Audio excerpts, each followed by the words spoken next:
donné brièvement l'introduction, c'est quoi la notion d'optimisation, la notion de génération du code objet. Mais les gens qui vont faire par la suite master, ils vont les voir par la suite au niveau de master IL et master IV. D'accord?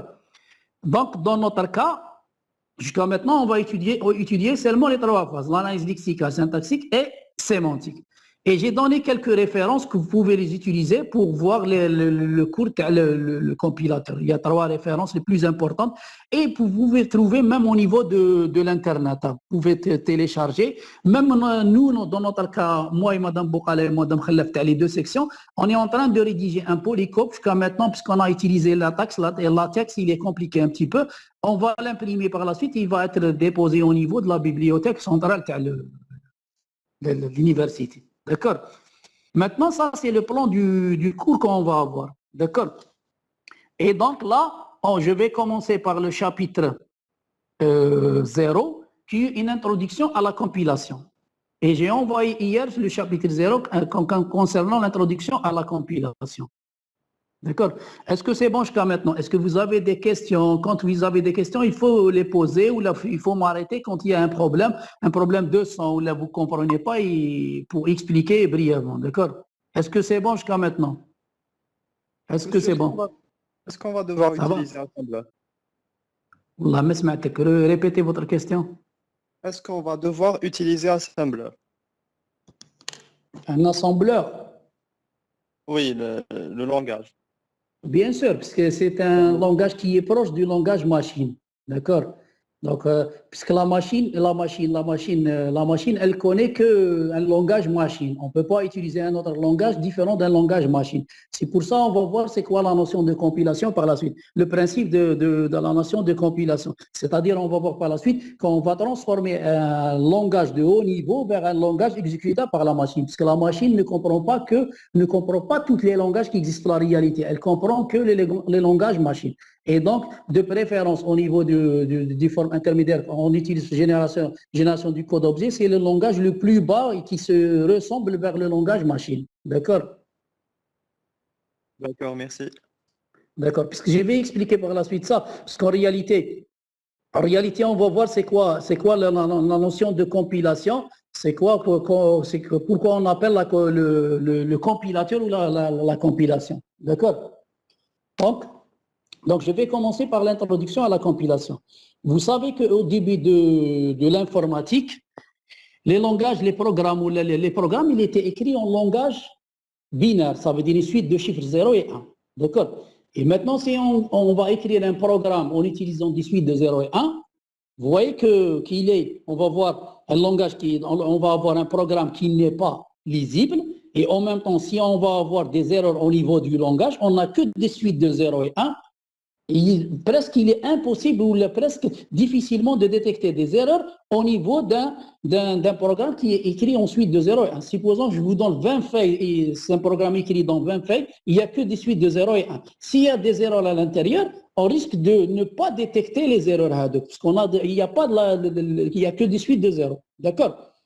Et ces écritures, c'est l'inconvénient de l'écriture des programmes ensuite de 0 et 1. Les chercheurs, ils ont pensé à développer d'autres langages. Au départ, ils ont développé des langages qu'on les appelle les langages assembleurs, parce que c'est des langages qui sont proches du langage machine, puisque la machine, elle comprend que du langage machine. Donc, ils ont développé au départ un langage assembleur. Maintenant, quand on dit un langage assembleur, il faut connaître les noms des instructions que vous allez utiliser dans l'assembleur, le mode d'adressage, la totalité. Ça veut dire quand on va programmer avec un langage assembleur, il faut connaître la structure interne de la machine. Quels sont les registres qu'on a utilisés, le mode d'adressage, les noms d'instructions. D'accord? Et donc là, même les chercheurs, ils ont vu par la suite, si en utilisant un langage assembleur, le programmeur, il doit connaître toujours la structure interne de la machine. Et donc là, pour eux, c'est un inconvénient. Il essaie de chaque fois, donc les chercheurs, ils essayent de développer un langage qu'on appelle un langage qui est proche du langage naturel. C'est le même principe que le langage de la langue française ou l'anglais ou l'italien. D'accord? Ça veut dire quand on va programmer, au lieu d'utiliser des suites de 0 et 1 et d'utiliser un langage assembleur, on a utilisé comme on est en train de rédiger une lettre, c'est le même principe. On est en train d'écrire un programme en utilisant un langage naturel. Ça veut dire on utilise des instructions de la forme if, then, tant que. Donc, même par la suite, quand on va avoir des erreurs à l'intérieur, on peut les détecter et le langage, le programme, il est lisible. D'accord? Et sans connaître la structure interne de la machine. Donc, sans connaître la structure interne de la machine, on peut programmer. Ça veut dire on va donner à l'utilisateur, faciliter la tâche pour le programmeur quand il va programmer. Donc, l'utilisateur, quand il va programmer, sans s'intéresser à la structure interne de la machine, et donc il a un langage qui se proche du langage naturel, donc il va écrire son programme qui est lisible et quand il y a des erreurs, on peut les détecter. Maintenant, le problème qui se pose, est-ce que la machine, elle connaît le langage naturel?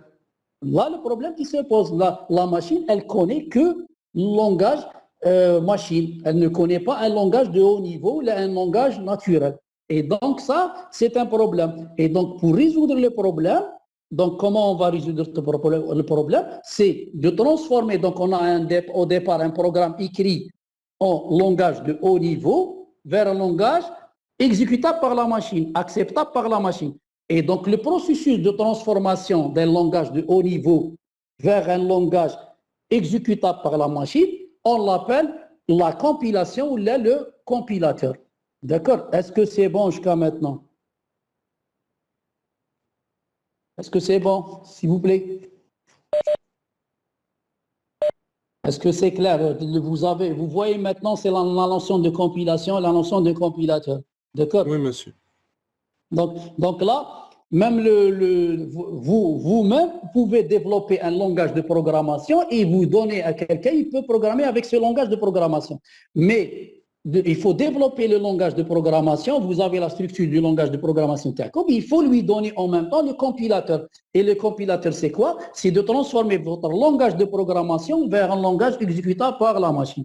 Et quand on dit un langage proche du langage naturel, le langage avec lequel on va se programmer, il a la même chose que le langage français ou la langue française. On a l'alphabet du langage, on a les mots du langage, on a les instructions qu'on peut les appeler les phrases, et on a la sémantique les phrases ou les instructions. C'est le même principe qu'un langage naturel, un langage comme la langue française ou la italienne ou la espagnole. D'accord?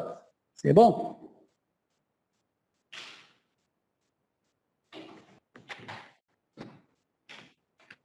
Est-ce que c'est bon? Est-ce que c'est bon?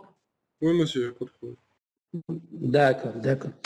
Donc là, on va passer maintenant à la structure logique d'un compilateur. Est-ce que vous avez reçu, hier j'ai donné le chapitre 0, est-ce que vous avez devant vous la structure logique d'un compilateur? Sinon, je peux la partager en parallèle. Elle est dans le fichier, mais elle n'est pas. Enfin, le formatage le fichier, il a été. Il est dégradé. Ah, donc, s'il vous plaît, partagez votre écran. D'accord, je vais partager l'écran. Est-ce que vous voyez comme ça? Est-ce que vous voyez? Oui. C'est bon. Donc là, j'ai déjà parlé en haut que donc, si vous avez un programme écrit en langage évolue, donc on va avoir un processus de transformation, ici il va le transformer en code objet. Le code, quand on dit un code objet, c'est un code exécutable par la machine. Donc j'ai dit que on a la structure logique d'un compilateur. Vous voyez que la structure logique d'un compilateur, vous avez en entrée un programme source et vous aurez tout à fait en bas un code objet.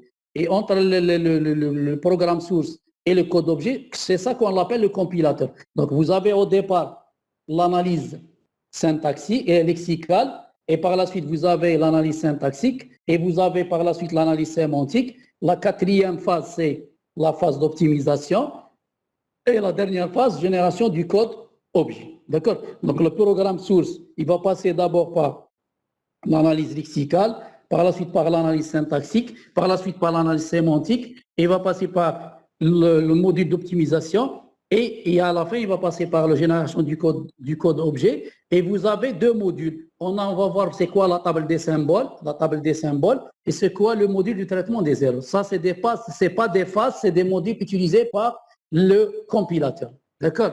C'est bon. Donc là, je vais vous donner brièvement, dans notre cas, j'ai dit qu'on va étudier les 3 premières phases, la phase d'analyse lexicale, la phase syntaxique et la phase sémantique. Les 2 suivantes phases, ils vont être étudiées au niveau du master. Les gens qui vont faire par la suite master IL ou le master MIV, ils peuvent faire le master MIV, donc ils vont voir les deux phases. D'accord? Là, je vais vous donner brièvement chaque phase analyse lexicale, phase analyse syntaxique, analyse sémantique, optimisation, génération du code. Et par la suite, les chapitres suivants, on va étudier en détail l'analyse lexicale, l'analyse syntaxique et l'analyse sémantique. D'accord? Est-ce que c'est bon? Donc là, je vais commencer par, on a les différentes phases d'un compilateur. Donc les différentes phases d'un compilateur, je vais commencer par l'analyse lexicale. C'est quoi l'analyse lexicale?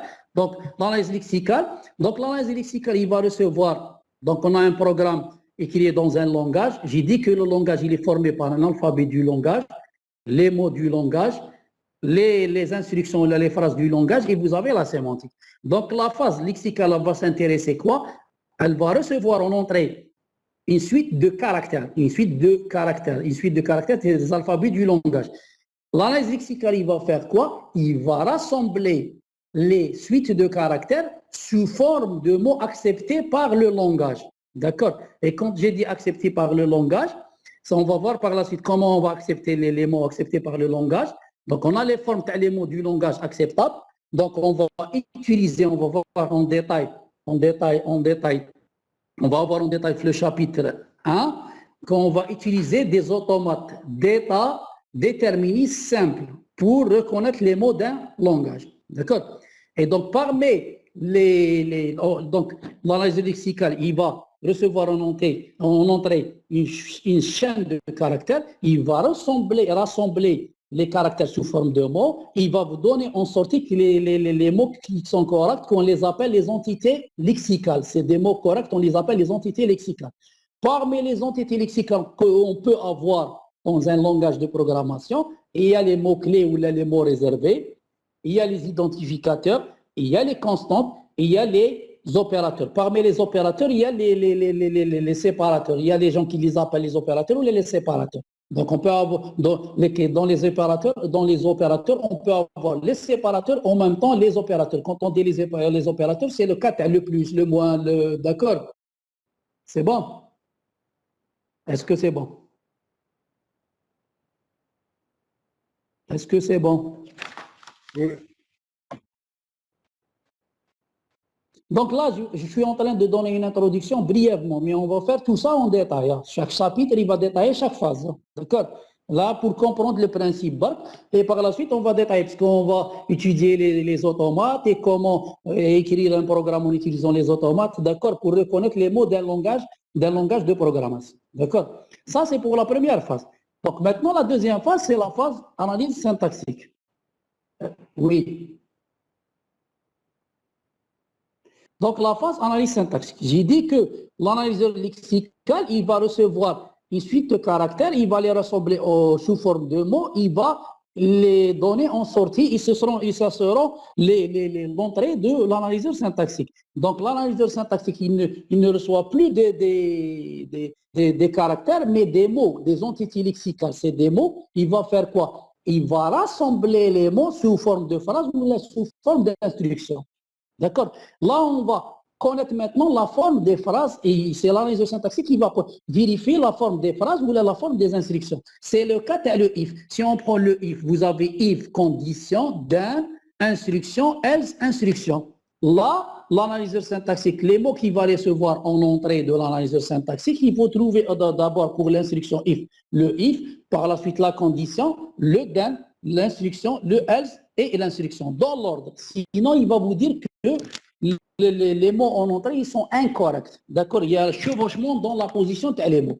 Puisque l'analyseur syntaxique, l'objectif, c'est de regrouper des caractères sous forme de mots sans s'intéresser à la position des mots. Même si au départ, on a condition avant le if, l'analyseur syntaxique, il ne va pas détecter ça. Il va détecter seulement la forme des mots. C'est l'analyseur syntaxique qui va structurer maintenant les mots en entrée sous forme d'instruction. D'accord?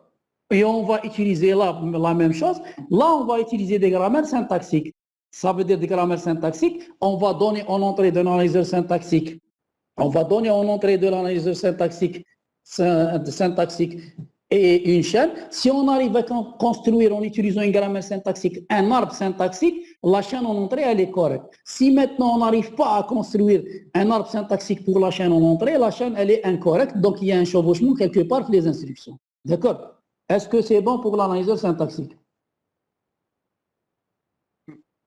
Monsieur, est-ce qu'il prend en charge en considération les accolades et les parenthèses en tant que mots? Bien sûr, bien sûr. C'est normal, bien sûr, parce qu'au niveau de la condition, si on a une condition if avec des parenthèses, des and à l'intérieur, on a l'arbre syntaxique, la condition. Il y a la totalité, bien sûr, c'est normal.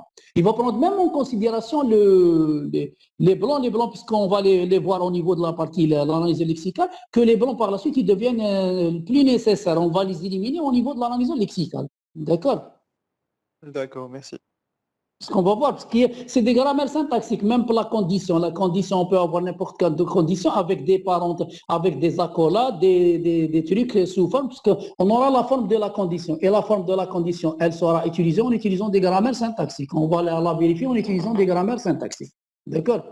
On va voir tout ça en détail. Je suis en train de mettre, dans le sens de mettre le train sur les rails, de voir grosso modo c'est quoi un analyseur syntaxique, et par la suite, on va détailler tout ça en détail par la suite. Ça, c'est bon?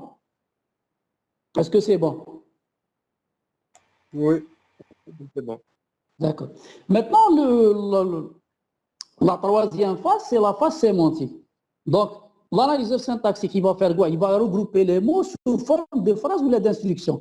Donc, l'analyseur sémantique, il va recevoir quoi? Il va recevoir par la suite une suite de instructions correctes syntaxiquement. Ils sont corrects syntaxiquement. Il va faire quoi la sémantique? Il va vérifier toute instruction qui est correcte syntaxiquement, le sens de l'instruction. Ça veut dire on va vérifier le sens de l'instruction dans le cas des compilateurs. C'est pas comme le sens de la langue française ou là, c'est dans le sens de la sémantique de l'instruction. C'est de vérifier si on a une multiplication, de multiplier deux opérandes qui sont compatibles. D'accord? On ne peut pas faire une affectation dans une variable, un booléen, on lui affecte un réel. C'est ça les vérifications. On doit avoir une vérification sémantique. Si on a une variable qui appartient à un domaine de variation, on doit vérifier que la variable ne dépasse pas le domaine de variation. Et il y a en même temps d'autres vérifications. On ne peut pas utiliser un identificateur dans une instruction qui n'est pas déclarée pour la partie déclaration. Parce que le programme, il est formé de la partie déclaration et parmi la partie instruction. Donc, si je trouve un identificateur dans la partie instruction qui n'est pas déclaré dans la partie déclaration, c'est une erreur sémantique, ça. D'accord? On va voir tout ça en détail. D'accord? Donc, le chapitre sémantique. Et en même temps, au niveau de la partie sémantique, j'ai dit précédemment que le chapitre 4, on a dit quoi? C'est une traduction dirigée par la syntaxe. On va voir qu'on va faire une analyse syntaxico-sémantique en parallèle. On doit faire une analyse syntaxique au départ qui marche à 100%. Et par la suite, au niveau de l'analyse syntaxique, on va rajouter des routines sémantiques qui vont faire des vérifications sémantiques. Et on va faire la partie sémantique, on va faire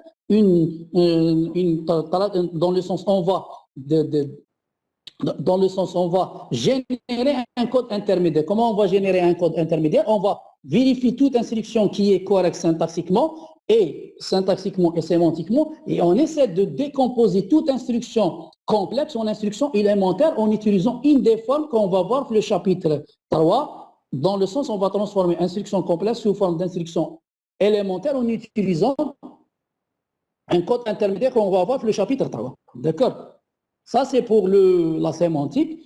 Et par la suite, au niveau du chapitre 4 concernant l'optimisation, quand on a une optimisation, il va recevoir en entrée des instructions élémentaires correctes syntaxiquement et correctes sémantiquement. Il va faire quoi le module optimisation? Et qui est un module n'est pas obligatoire, il est optionnel. Et il essaye de faire une optimisation dans le but de faire un gain dans l'espace mémoire ou là dans le temps d'exécution. Donc l'objectif de l'optimisation, il n'est pas obligatoire, c'est de faire une optimisation dans le but de gagner soit l'espace mémoire ou là le temps d'exécution.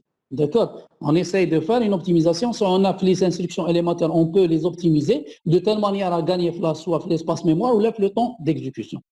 Et maintenant, le dernier phase, c'est la phase de génération du code. Donc, il va recevoir en entrée une suite d'instructions élémentaires correctes syntaxiquement et sémantiquement, et elle est optimisée ou la non optimisée. Il va transformer le code intermédiaire en entrée sous forme d'un langage exécutable par la machine. Et là, il faut connaître la structure interne de la machine, sur quelle machine on va s'exécuter, quel est le jeu d'instructions, le registre et le mode d'adressage pour essayer de transformer les instructions qui sont en entrée de l'analyse, la génération du code objet en code exécutable par la machine. D'accord? On doit connaître sur quelle machine on va exécuter pour transformer toutes les instructions élémentaires sous forme d'un code assembleur exécutable par la machine. Est-ce que c'est bon jusqu'à maintenant?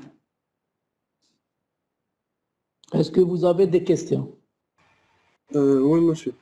À quel niveau la table des symboles est... Je vais expliquer avec le module de traitement. D'accord? D'accord. Mais là, on expliquer les phases et par la suite, parce que j'ai dit que ce n'est pas des phases d'un compilateur, mais c'est des modules utilisables par le compilateur. D'accord? Donc là, il nous reste maintenant, c'est quoi la table des symboles? La table des symboles, il y a des gens qui l'appellent la table des symboles ou le dictionnaire des données. Le dictionnaire des données, ça veut dire quoi? Dès qu'elle sera créée, la table des symboles, elle sera créée où? Elle sera créée au niveau de l'analyseur syntaxique. D'accord? C'est l'analyseur syntaxique qui va créer la table des symboles. D'accord? Et elle va être mise à jour par la suite au niveau des autres étapes de la compilation. Comment il va créer l'analyseur syntaxique cette étape? Dès qu'on trouve un mot qui est correct, acceptable par le langage, on le met dans la table des symboles. Comment on le met dans la table des symboles? Et la table des symboles, il y a une unicité des éléments qui existent sur la table des symboles. Il va faire quoi? Il va vérifier est-ce que l'élément existe déjà. S'il existe, il va prendre son code et l'envoyer en sortie de l'analyseur lexical. D'accord? S'il n'existe pas, il va le mettre sur la table des symboles et il va le codifier. La codification TAO, il va envoyer en sortie de l'analyseur lexical le code de l'élément. D'accord? Donc, c'est l'analyseur syntaxique qui va, dans le sens, mettre à l'intérieur de la table des symboles tous les éléments qui sont corrects par le programme à l'intérieur de la table des symboles. On va voir par la suite qui vont être mis à jour par la suite au niveau de l'analyseur, les autres étapes de la compilation. Parmi eux, je peux vous donner un exemple. C'est le cas de la partie sémantique. Quand on est en train de faire la partie sémantique, là, on va insérer par la suite, pour chaque identificateur, son type. Quel est le type de chaque identificateur? Il y a des routines sémantiques qui vont être déclenchées. Ils vont installer la table des symboles. Ils vont installer la table des symboles. Le type de chaque identificateur ou là de chaque constante. D'accord? Et par la suite, au niveau de génération du code d'objet, il y a des trucs, même au niveau de l'organisation des données en mémoire. Quand on va organiser, on va donner pour chaque identificateur, pour chaque constante, un espace mémoire, une adresse pour la mémoire. Donc là, on va rajouter la table des symboles. D'accord? Donc, il faut savoir que la table de symboles, on va expliquer par la suite les chapitres suivants, que la table des symboles, elle est créée au niveau de l'analyseur lexical. On va stocker les mots du langage dans la table des symboles et elle sera mise à jour par la suite au niveau des autres étapes de la compilation. Maintenant, le module du traitement des erreurs. Vous savez que dans chaque étape, on peut avoir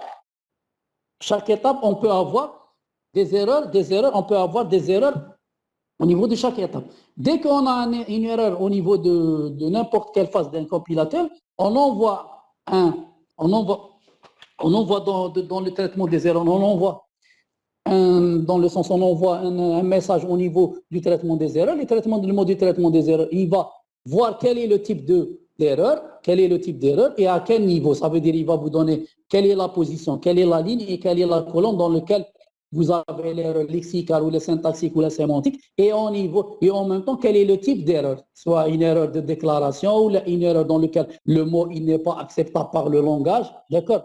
Et jusqu'à avoir par la suite, pour n'importe quelle étape, il va vous donner les erreurs, d'accord? Donc, on a un mode de traitement des erreurs et on a la table des symboles. Est-ce que vous avez des questions, s'il vous plaît?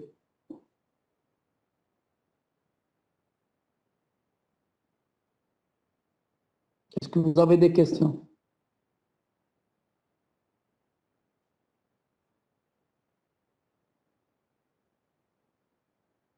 Est-ce que vous avez...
Pardon, monsieur, on ne vous entend pas.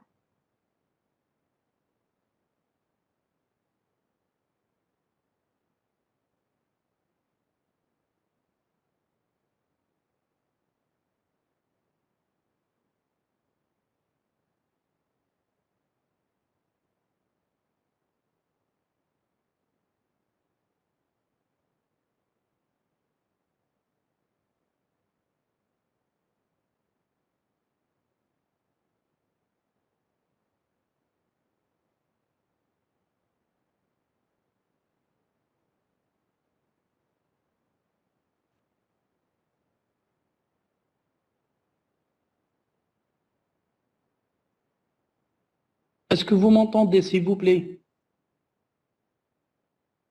Maintenant, on vous entend, monsieur, mais ça fait 3 minutes qu'on vous entend plus. Donc, vous n'avez pas entendu concernant la table des symboles et le traitement des erreurs. Si la table des symboles on a entendu. Pour le traitement des erreurs. Non. Là, donc je vais répéter pour le traitement des erreurs. S'il y a des problèmes ou là, vous envoyez des messages. Je viens de voir les messages. Est-ce qu'il y a des gens qui me disent que vous allez vite? Est-ce que c'est...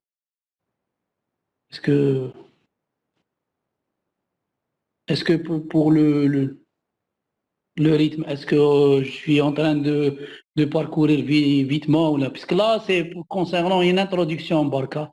Mais d'accord, on essaye d'être prudent et d'essayer par la suite au niveau du cours, les cours suivants, on essaye de faire en même temps des exemples à chaque fois. À chaque fois quand on traite un cas ou là, on va faire des exemples. D'accord?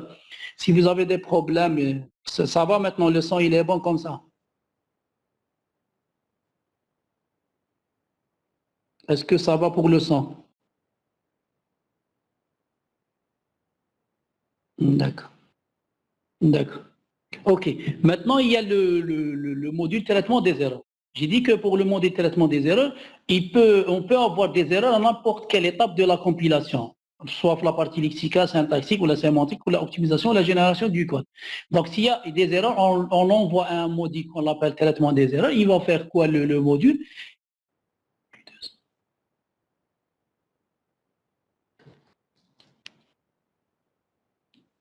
Et comme ça va? C'est bon? Est-ce que c'est bon pour le son? Ok, c'est bon. D'accord. Donc, je répète pour le modèle de traitement des erreurs.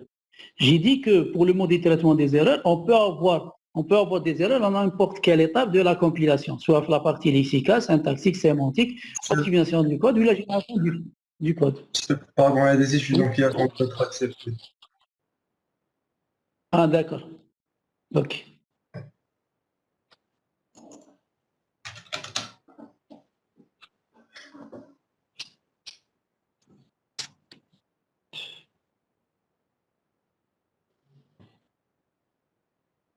C'est bon, c'est bon.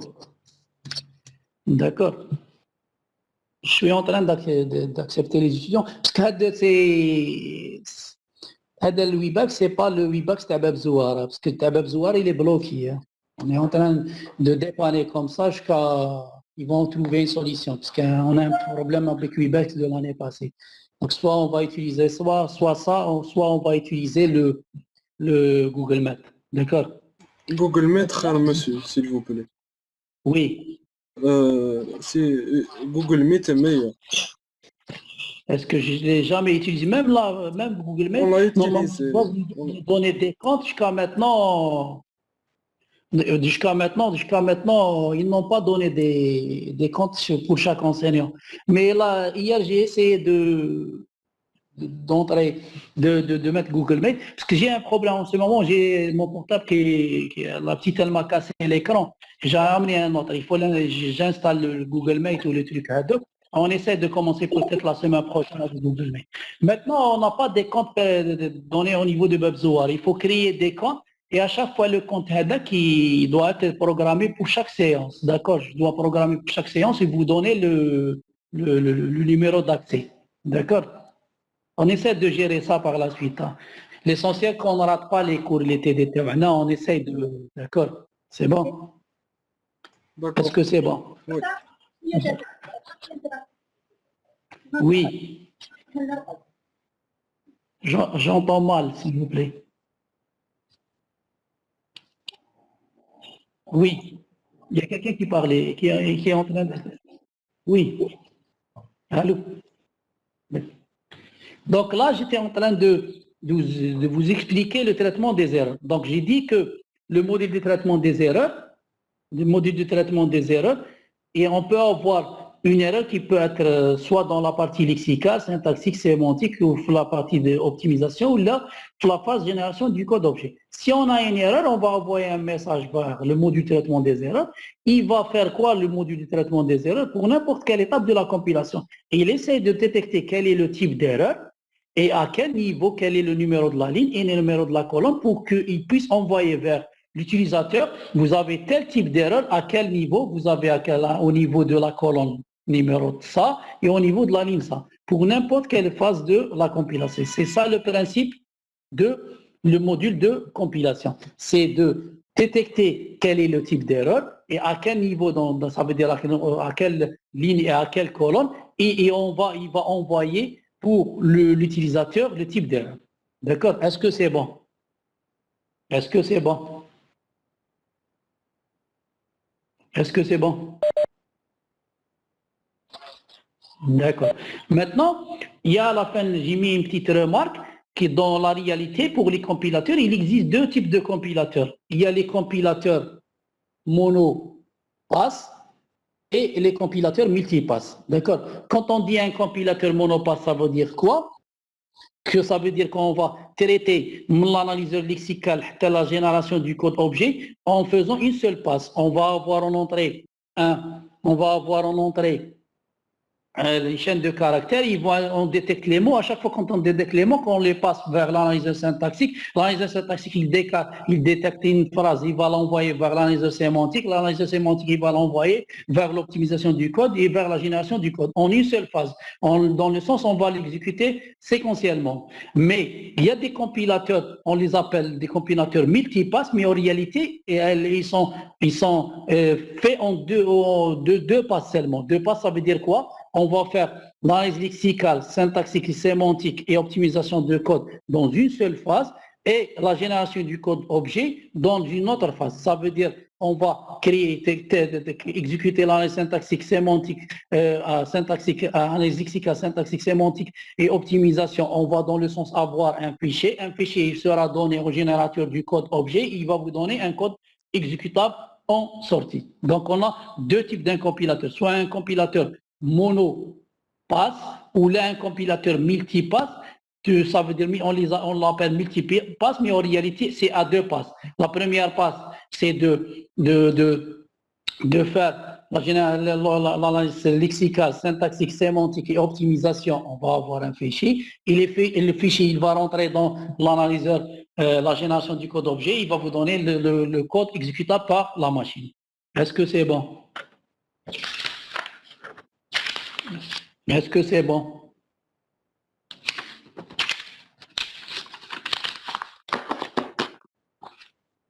Est-ce que c'est bon, s'il vous plaît? Est-ce que vous m'entendez? Oui, c'est bon, monsieur. C'est bon. Est-ce que vous avez des questions, s'il vous plaît?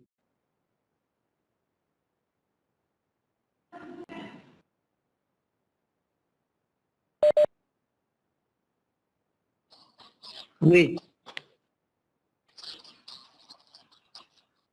L'étape des symboles. Oui. L'analyse lexicale, mais syntaxique. C'est au départ. La phase lexicale. La phase lexicale, c'est au niveau de la phase lexicale qu'on va regrouper les caractères sous forme de mots. Dès qu'on trouve un mot, on l'installe sur la table des symboles. Et la table des symboles, je dis qu'il y a unicité des données à l'intérieur de la table des symboles. Chaque mot existe une seule fois. On peut pas une duplication. On peut pas avoir une duplication à l'intérieur de la table des symboles. Si on trouve un mot, on va voir est-ce qu'il existe déjà. S'il existe déjà, on l'utilise. S'il n'existe pas, on l'insère et on utilise son code. D'accord? Mais il sera mis à jour la table des symboles, elle sera mise à jour par la suite au niveau des autres étapes de la compilation. D'accord? Est-ce qu'il y a d'autres questions, s'il vous plaît? Est-ce qu'il y a d'autres étudiants qui ils ont des choses, même si on a là c'est une introduction, mais en réalité c'est important. Moi j'aime que les étudiants posent des questions. Là on peut discuter en parallèle, parce que je peux oublier des choses là, mais en réalité quand il y a des questions, on peut améliorer dans notre cas le cours terrain. D'accord? Est-ce que vous avez d'autres questions?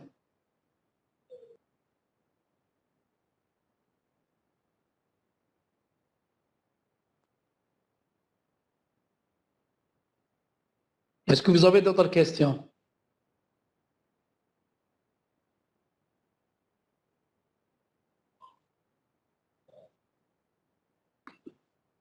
Est-ce que c'est bon, s'il vous plaît?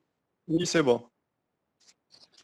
Parce que là, est-ce que l'année passée, vous avez fait le THL? Vous avez fait le module de THL? Oui.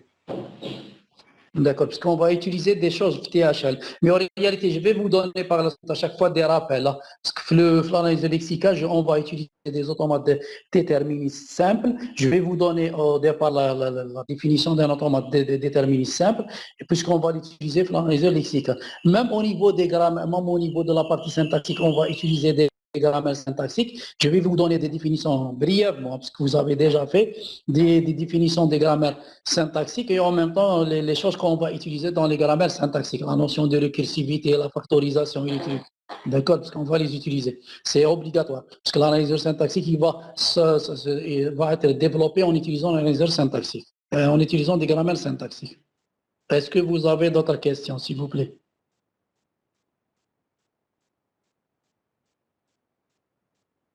Est-ce que vous avez d'autres questions? S'il vous plaît, monsieur, j'aurais une question. Oui.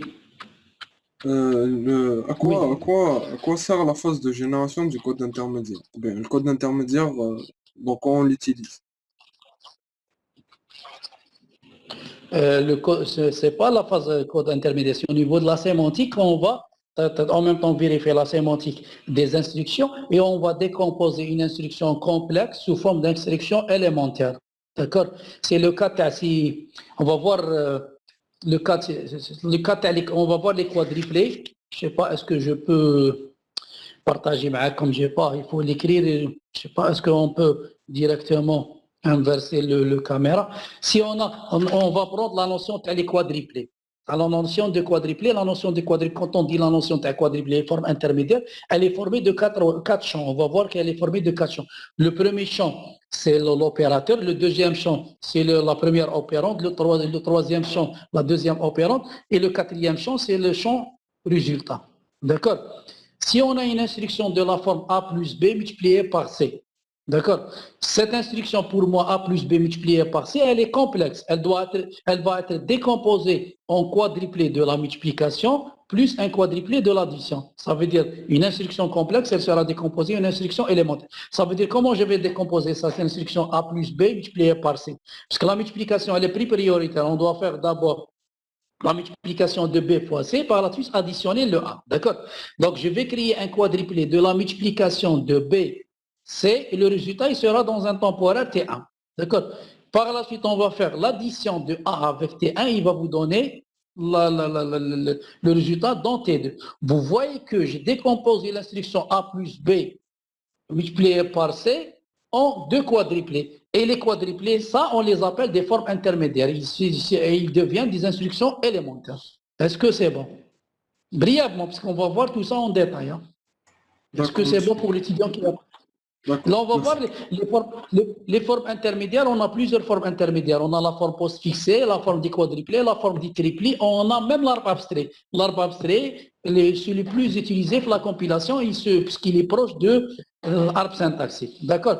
Et là, dans la partie sémantique, on va vérifier pour chaque instruction qui est correcte sémantiquement et on décompose chaque instruction en instruction élémentaire.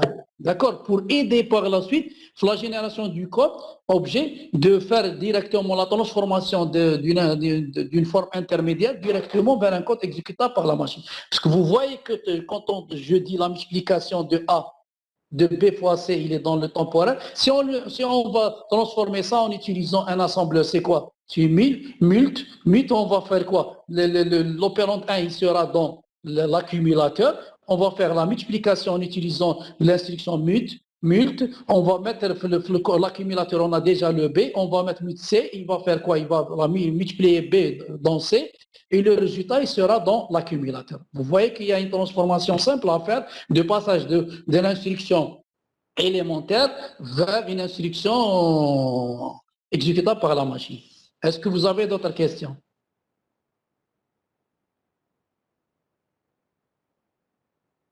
Est-ce que...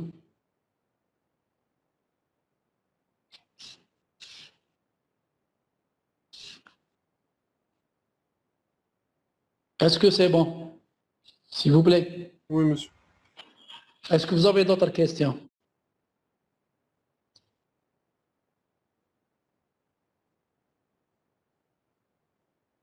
Est-ce que vous avez d'autres questions, s'il vous plaît? Est-ce que vous avez d'autres questions, même pour l'introduction, quand on a commencé, ben, qu'il y a des étudiants qui sont venus en retard, ou là, est-ce que vous avez des questions, ou là? Je peux même l'expliquer, ou là? Parce qu'on a un petit peu de temps, parce que demain, on va commencer le chapitre 1, on ne va pas le commencer aujourd'hui. Donc là, si vous avez des questions, est-ce que vous avez compris c'est quoi un compilateur, grosso modo, c'est quoi le principe? Parce que le compilateur, il est important dans les langages de programmation. Pour n'importe quel langage de programmation, on doit avoir un compilateur. Parce que les langages de programmation, ils sont de haut niveau, et donc la machine ne connaît que les langages acceptables par la machine, et donc le compilateur, c'est le principe de transformer un langage de haut niveau vers un langage exécutable par la machine. Et le compilateur, il est construit par plusieurs phases. On va voir, dans chaque chapitre, on va étudier une phase. Est-ce que vous avez des questions, s'il vous plaît? S'il vous plaît.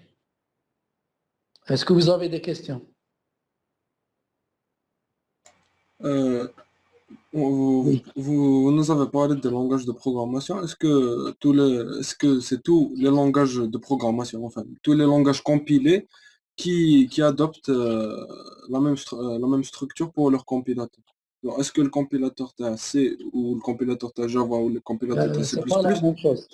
Là, c'est pas la même chose. C'est à chaque fois quand on fait des extensions, il faut ajouter même des extensions au niveau d'un compilateur. Pour le C ou le C++, c'est pas la même chose. Il y a des instructions C++, et ça n'existe pas que C. D'accord. Mais au niveau de chaque langage, on a un compilateur propre à lui-même. Hein. D'accord. C'est pas les mêmes compilateurs. D'accord. Si on a un langage, on a son compilateur. Si on fait des extensions dans le langage, on doit faire une extension pour le compilateur. D'accord. Oui, monsieur, mais est-ce que la structure d'analyse lexicale, syntaxique, sémantique, elle est toujours gardée? C'est le même principe. Donc, on doit passer par tout ça. Parce que le langage de programmation, n'importe quel langage de programmation, il est formé par le même principe. Vous avez un alphabet du langage, les mots, les instructions et la sémantique. On doit avoir la même structure de compilation. Donc, il doit passer par plusieurs étapes pour donner par la suite, à la fin, un code exécutable par la machine. Pour n'importe quel langage de programmation. Vous pouvez même, vous-même, vous construire un langage de programmation. Peut-être dire un langage de programmation, vous l'appelez n'importe quel nom, vous dites que mon langage, voilà l'alphabet du langage TI, voilà les mots du langage, voilà les instructions et voilà la sémantique. Et par la suite, vous construisez pour votre langage le compilateur et vous passez par les mêmes étapes. L'analyse lexicale, la génération du code objet. D'accord? Est-ce que c'est bon? D'accord, monsieur. Merci. D'accord.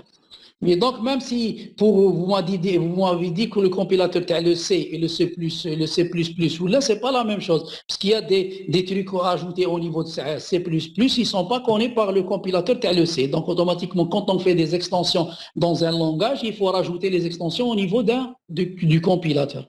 Est-ce que c'est bon? Oui. Est-ce que vous me comprenez ou là, est-ce qu'il y a des problèmes au niveau de l'explication ou là?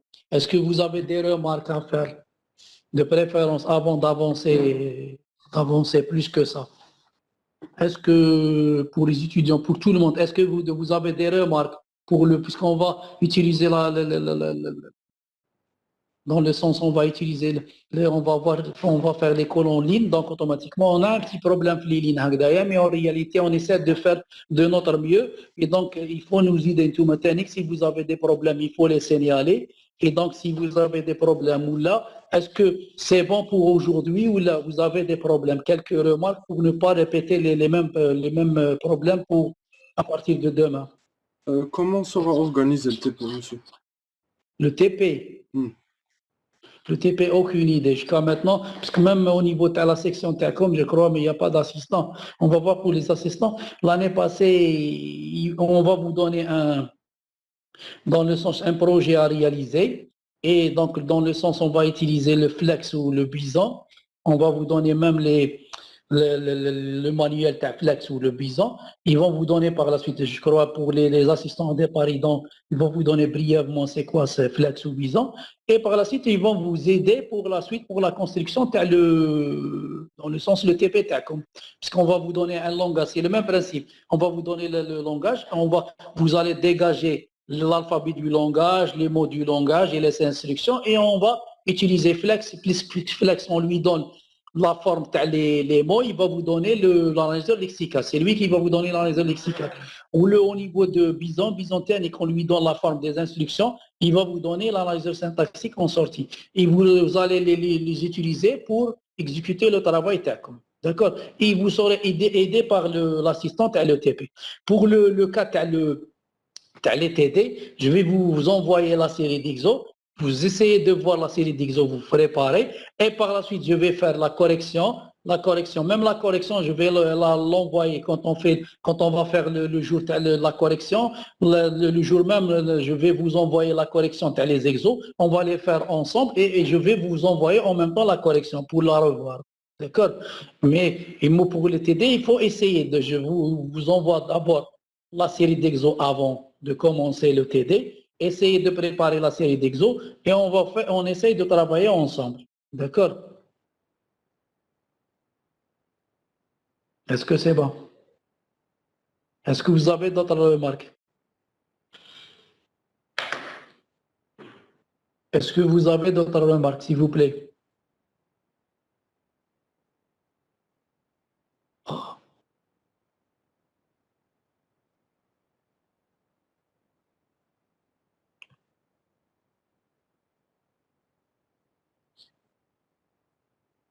Est-ce que vous avez d'autres remarques, s'il vous plaît? S'il vous plaît. Donc, une dernière fois par rapport au TP, on n'aura pas de TP la semaine prochaine. Je pense pas là. Je vais voir les assistants, parce qu'en ce moment, je crois que la section Tana, la fois passée, on n'avait pas d'assistant. Mais en réalité, il faut compter, même si ce n'est pas la semaine prochaine, c'est à partir de l'autre semaine, on va commencer. D'accord? Parce qu'on va rédiger, peut-être la semaine, ils vont rédiger les assistants, ils vont rédiger le TP TACOM, on va les envoyer à chaque délégué de la section. On va faire le même TP pour les 3 sections, parce qu'on travaille ensemble pour les 3 sections. Même les examens, on fait pour les 3 sections le même examen et on fait les mêmes TD, les mêmes cours. Hein. D'accord? Donc, je pense pas. Mais on a déjà, mais on va avoir le cours demain et la semaine prochaine, mardi, je vais voir les assistants et je vais voir même à l'administration s'il y a un problème de ramener un assistant ou là, d'accord, pour ne pas être en retard. D'accord? Est-ce que vous avez d'autres questions?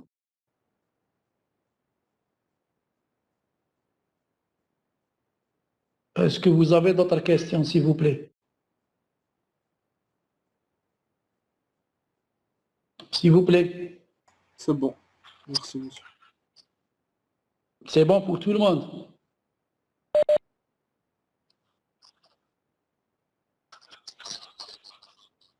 D'accord, mais qu'est-ce que je peux répéter, monsieur Mouchkel. Donc, j'ai dit que pour la table des symboles, c'est une table qui est, on l'appelle table des symboles ou le dictionnaire des données. Quand on dit dictionnaire des données, ça veut dire qu'on va stocker les données, le programme dans une table. Donc, parce qu'on a un programme, j'ai dit que pour l'analyse lexicale, il va recevoir une chaîne de caractères, il va rassembler les chaînes de caractères sous forme de mots. Les mots du langage, on va les stocker dans la table des symboles. D'accord? Et quand on va les stocker dans la table des symboles, j'ai dit que la table des symboles, il y a unicité des données. On ne peut pas avoir chaque fois dupliquer la donnée la même chose. Dès qu'on a un mot, on va vérifier est-ce que s'il existe la table des symboles. S'il existe, on l'utilise. On utilise son code en sortie de l'analyse lexicale. D'accord? S'il n'existe pas, on l'insère la table des symboles et j'envoie en sortie de l'analyse lexicale le code. D'accord? Donc, la table des symboles, elle est créée au niveau de l'analyse lexicale et on va voir par la suite qu'elle sera mise à jour au niveau des autres étapes de la compilation. Par exemple, au niveau de l'analyseur sémantique, j'ai dit que pour l'analyseur sémantique, on va faire on va donner sens aux instructions et aux identificateurs. Ça veut dire quand on dit aux identificateurs, les identificateurs qui sont stockés sur la table des symboles, sur la partie sémantique, on va prendre pour chaque identificateur quel est le type de chaque identificateur. Est-ce que l'IDF il est déclaré entier ou la réelle ou la booléenne? Donc on va rajouter au niveau de la table des symboles, on va rajouter une colonne dans lequel on va mettre le type de chaque identificateur ou l'aide de chaque constante. D'accord? C'est bon? Est-ce que c'est bon? L'étudiant qui a posé la question sur la table des symboles. Est-ce que c'est bon? Est-ce que c'est bon?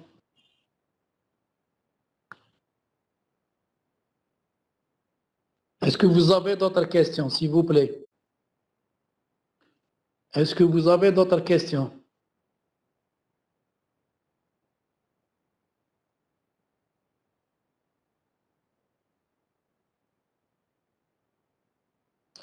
Est-ce que vous avez d'autres questions, s'il vous plaît?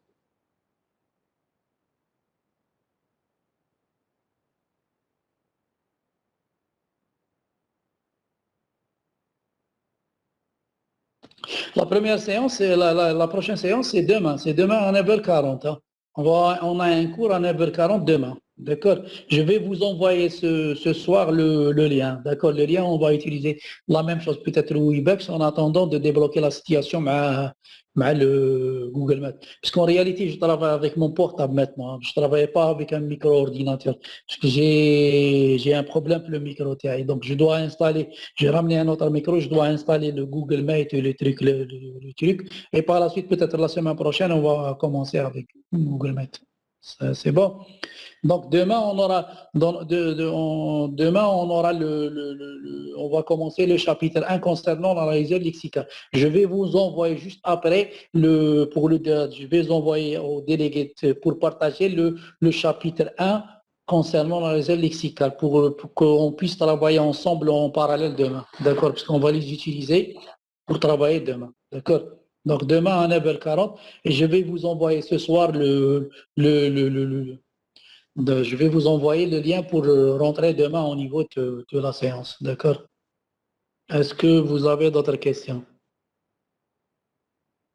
Non, c'est bon. C'est bon. Donc, je vais vous envoyer juste après le chapitre 1 de l'analyse lexicale, d'accord? Pour que vous pouvez les utiliser demain quand on va expliquer le cours à l'analyse lexicale, d'accord? Et demain, on se voit à 9h40. Je vais vous envoyer même ce soir le lien pour rentrer demain la séance à 9h40, d'accord? Et à partir de la semaine, peut-être on va commencer à partir de la semaine les TD, d'accord? Est-ce que c'est bon? Est-ce que c'est bon pour tout le monde? Est-ce que c'est bon pour la première séance? Est-ce que vous avez des remarques pour la première séance? Vous m'avez dit au départ que je vais aller un petit peu vite. Demain, j'essaierai d'être un peu moins vite. Parce que le problème qui se pose quand on est en ligne ou là on est une salle de travail, c'est pas la même chose. Hein. D'accord. Puisqu'on est en ligne, on se croit qu'on est normal, mais en réalité, on risque d'avoir on est en train de parcourir rapidement le cours. D'accord. Si vous avez des choses où là je suis en train d'aller vite, il faut m'arrêter. D'accord. Est-ce que c'est bon? Est-ce que c'est bon pour tout le monde? Est-ce que c'est bon, s'il vous plaît? Si c'est bon, donc si c'est bon, on va se voir demain. D'accord? C'est bon? OK? Ok. D'accord, donc on se voit demain, Inch'Allah.